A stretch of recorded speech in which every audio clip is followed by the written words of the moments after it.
Dinikahi Duda Galak. Bab 30. Penulis Neng Neng.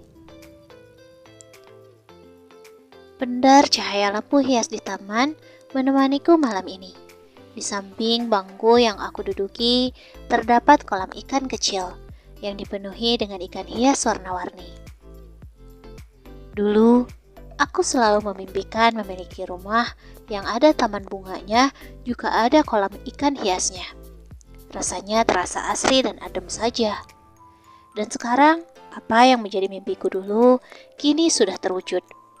Orang-orang melihatku sebagai Nyonya Eliana, istri sah dari seorang pengusaha kaya raya, Tuan Edgar Adiswara. Meskipun kadang apa yang mereka lihat belum tentu yang sebenarnya. Beberapa bulan hidup bersama Edgar, rasanya hanya begini-begini saja. Aku yang selalu dizolimi habis-habisan sama dia, dan dia yang semena-mena pada hidupku.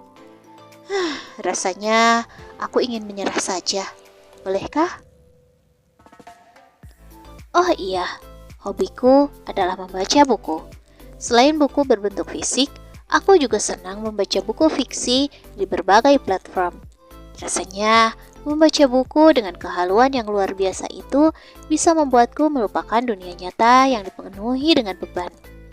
Tapi, jika dipikir-pikir, setelah aku membaca beberapa novel, aku jadi memikirkan satu hal. Alasan. Iya, kemarin malam aku membaca beberapa karya fiksi.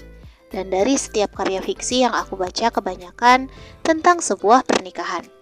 Entah yang awalnya dipaksa, atau saling benci tapi ujungnya jadi bucin. Entah yang awalnya cinta tapi berujung lara. Tapi dari berbagai kisah yang aku baca, mereka selalu punya alasan kenapa mereka harus menikah. Entah karena dijodohkan, karena hutang, karena terjebak, atau selainnya. Nah, harusnya aku juga punya alasan kenapa aku harus menikah dengan AA Tampan. Iya, karena ibu. Tapi sekarang ibu sudah tidak ada. Lalu, alasan apa lagi yang bisa aku gunakan untuk bisa bertahan dengan suami galak model AA? Cinta. Kami mungkin tidak saling mencintai. Karena hutang piutang. Juga aku tidak memiliki sangkut paut hutang piutang dengannya. Atau karena apa sih? Yang ada, aku diperlakukan dengan sangat tidak baik di rumah ini. Lalu, kenapa aku masih saja mau bertahan? Lama, aku terpekur di samping kolam ikan ini, berharap mendapat jawaban atas pertanyaanku sendiri. Daripada aku melamun gak jelas di sini, mendingan aku me time aja. Sudah cukup lama, aku tidak memanjakan diriku sendiri. Aku melangkahkan kaki menuju ke dalam rumah, lalu menuju ke dalam kamar. Kemudian langkahku berhenti di hadapan cermin besar. Aku menatap pantulan wajah itu dengan teliti. Rasanya aku hampir lupa merawat diriku sendiri. Setiap hari hanya disibukkan dengan pekerjaan rumah dan urusan anak-anak yang tiada ujungnya. Aku sudah seperti ibu-ibu anak 7 saja. Oke, semua tugasku sudah selesai. Anak-anak sudah tidur. Jadi, aku akan sedikit merawat wajahku. Gumamku. Lalu aku meraih krim masker wajah. Lalu perlahan aku menggunakannya. Wangi lemon langsung menyeruak ke dalam hidungku. Rasanya begitu segar dan membuatku perlahan menjadi rileks. Aku menunggu 30 menit sebelum dibersihkan. Aku duduk di tepi ranjang sambil selonjoran. Rasanya begitu nyaman. Hingga sayup aku hampir saja tertidur. Bibi, Bibi. Sebuah tangan kecil mengguncang tubuhku. Aku yang hampir saja akan terbuai ke alam mimpi kembali mengerjapkan mataku. Aksa, ada apa? Tanyaku sambil menguap. Kenapa wajah Bibi putih? Aksa menatapku dalam sambil menggerakkan wajah ke kiri dan ke kanan, mencoba menelisik wajahku. Ini? Bibi sedang menggunakan masker wajah. Ucapku dengan suara tertahan, berusaha agar tidak merusak masker yang kugunakan. Oh, biar apa pakai masker? Tanyanya lagi semakin ingin tahu. Biar cantik, jawabku, kembali dengan suara tertahan. Bibi, kakak Ajura sakit, dahinya panas, ucap Aksa kemudian. Segera aku membelalakan kedua mataku. Aku segera berdiri lalu menuntun Aksa untuk segera memeriksa Azura yang katanya sakit.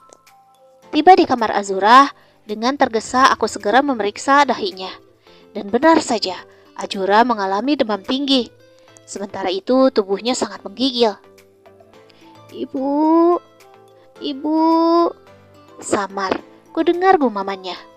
Azura, aku mengelus pucuk kepala Azura dengan sayang. Aku tahu betul seperti apa rasanya ditinggal seorang ibu. Waktu sudah menunjukkan pukul 10 malam, tapi AA belum juga pulang. Entah apa yang harus aku lakukan sekarang. Aku hanya bisa mengobati Azura dengan obat penurun demam dan mengompresnya dengan air. 2 jam berlalu, tapi Azura masih saja mengalami demam. Aku semakin bingung dan panik dibuatnya. Haruskah aku membawanya ke rumah sakit? Tapi malam-malam begini, aku harus membopong Azura. Sementara itu para penjaga rumah ini tetap berada di luar. Beberapa kali aku mencoba menghubungi AA, tapi tidak ada jawaban. Sementara waktu sudah menunjukkan pukul 12:30 malam. Berkali aku menguap. Rasa lelah karena pekerjaan tadi siang membuatku tak berdaya. Hampir saja aku tidak bisa melawan kantukku. Aku berdiri untuk mengambil air minum untuk Azura. Tapi tiba-tiba saja tangan Azura mencengkram tanganku erat. Ibu, jangan pergi, ucapnya dengan suara bergetar dan terbata. Aku diam mematung, lalu menatapnya dengan mata sudah berkaca-kaca. Ibu tidak akan pergi, ucapku, kembali duduk, lalu memeluk tubuh Azura yang terasa panas. Sementara Aksa sudah tertidur di ujung ranjang Azura. Dia bilang ingin menemani kakaknya. Aku menautkan jariku pada jemari Azura. Sesekali aku mengganti kompresan Azura. Lambat, aku mulai ikut tertidur di samping Azura dengan genggaman yang tidak terlepaskan. Hel, bangun! Tubuhku kembali tersentak. Kala aku rasakan ada tangan yang mengguncang tubuhku. Kurasakan leherku begitu kaku. Astaga, kenapa dengan wajahmu? Tiba-tiba orang yang membangunkan aku menunjuk-nunjuk wajahku. Memangnya, kenapa dengan wajahku? Aku hanya bisa menggaruk tengkukku sambil mengerutkan keningku.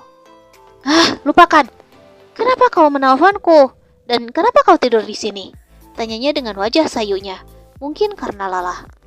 Azura sakit, ucapku datar, merasa jengkel dengan sikap AA yang sekali tidak perhatian pada anak-anaknya. Apa? Azura sakit? Apanya yang sakit?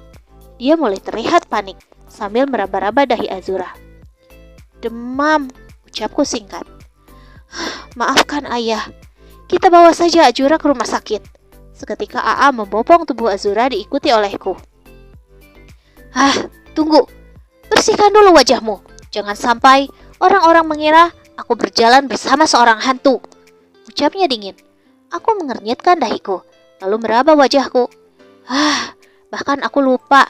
Tadi aku tengah menggunakan masker untuk mempercantik wajahku. Tapi apa?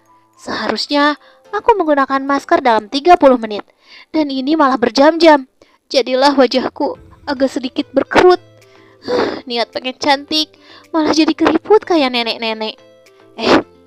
Apa suamiku sedang mengutukku ya? Aku kan sering banget bilang dia udah tua. Bahkan panggilanku padanya juga aki-aki.